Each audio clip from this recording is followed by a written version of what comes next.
शिव यांचं अध्यक्ष महोदय, संपूर्ण देशाचं ग्रोथ इंजिन म्हणजे मुंबई असं बोललं जातं आणि महाराष्ट्राचं ग्रोथ इंजिन म्हणजे आता विकसित होत असणारं पुणे शहर आहे.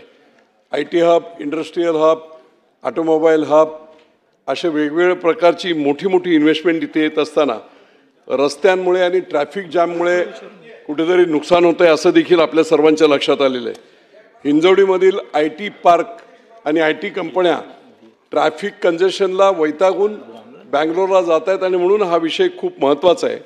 मी फक्त जास्त हे विचारण्याऐवजी प्रश्नच विचारतोय.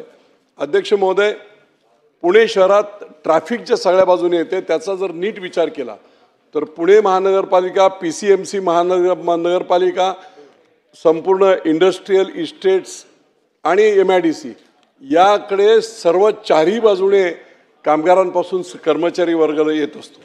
आणि म्हणून माझी एक सूचना आहे, मला वाटते जर ती हे केली तर खूप मोठा प्रश्न सुटेल. जरा ऐका हो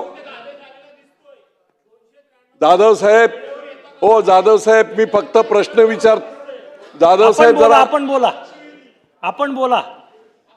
तर एक की पुणे राजेवाडी जेजुरी नीरा ही लोकल सेवा जर सुरू केली.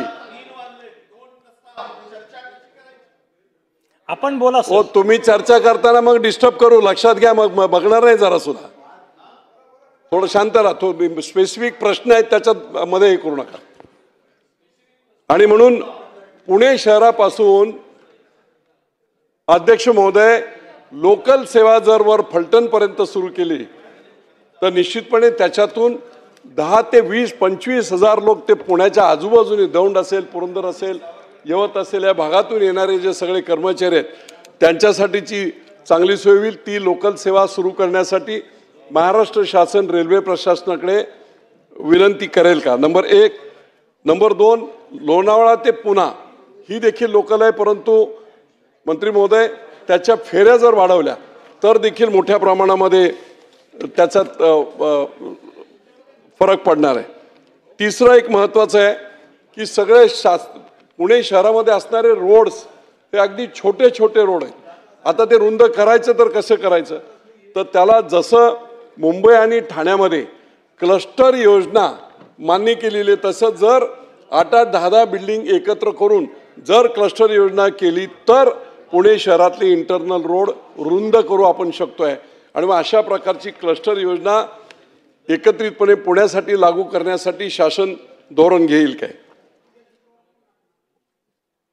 मुळा मुठा नदी, अध्यक्ष महोदय आपण सुद्धा जाणता यांची व्याप्ती या दोन्ही नद्यांची कशी ती पूर्ण पूर्व पश्चिम आहे. आणि म्हणून जर मुळा मुठा नदीच्या पात्राच्या बाजूने मुंबईमध्ये जशा लोकल अतिशय इफेक्टिव्ह आहेत, 70 लाख लोकांचं हे संपूर्ण मुंबईमध्ये लोकलमधून होते. इलेव्हेटेड मेट्रो आहेत, चांगलंच आहे, पण त्याच्याबरोबरीने मुळा आणि मुठा या नद्यांच्या पात्राच्या बाजूला मुंबईसारखी जर लोकलची व्यवस्था केली, नियोजन केलं तर कदाचित त्याच्यामध्ये खूप मोठा फरक पूर्व ते पश्चिम, दक्षिण, उत्तर असा निश्चितपणे फायदा होणार आहे. आणि चौथा एक महत्त्वाचा प्रश्न आहे, मॅडम आपण मेट्रो सुरू केल्या, मेट्रोमध्ये काय प्रश्न आहेत ह्याचं जरा मी माहिती घेतली मेट्रोच्या चीफकडून. आणि मेट्रोची जी स्टेशन आहेत त्याला लागून कनेक्टिव्हिटी जी लोकांना हवी आहे PMPची ती नाही आहे. ती जर अस्तित्वात आणली तर मेट्रोने समजा मी येरवड्यावरून कुठे वाकडला गेलो तर वाकडला गेल्यानंतर तिथून मला घरी जायचं असेल तर PMPLची कनेक्टिव्हिटी असायला हवी. आणि म्हणून PMPLचे मेट्रो बरोबर कनेक्टिव्हिटी आपण नियोजन करून त्याच्यावर अंमलबजावणी करणार. धन्यवाद. मंत्री महोदय. माननीय सदस्यांनी खूप चांगल्या सूचना केलेल्या आहेत. अनुभवी सदस्य आहेत, त्यांच्या सर्व सूचना विचारात घेण्यात येतील.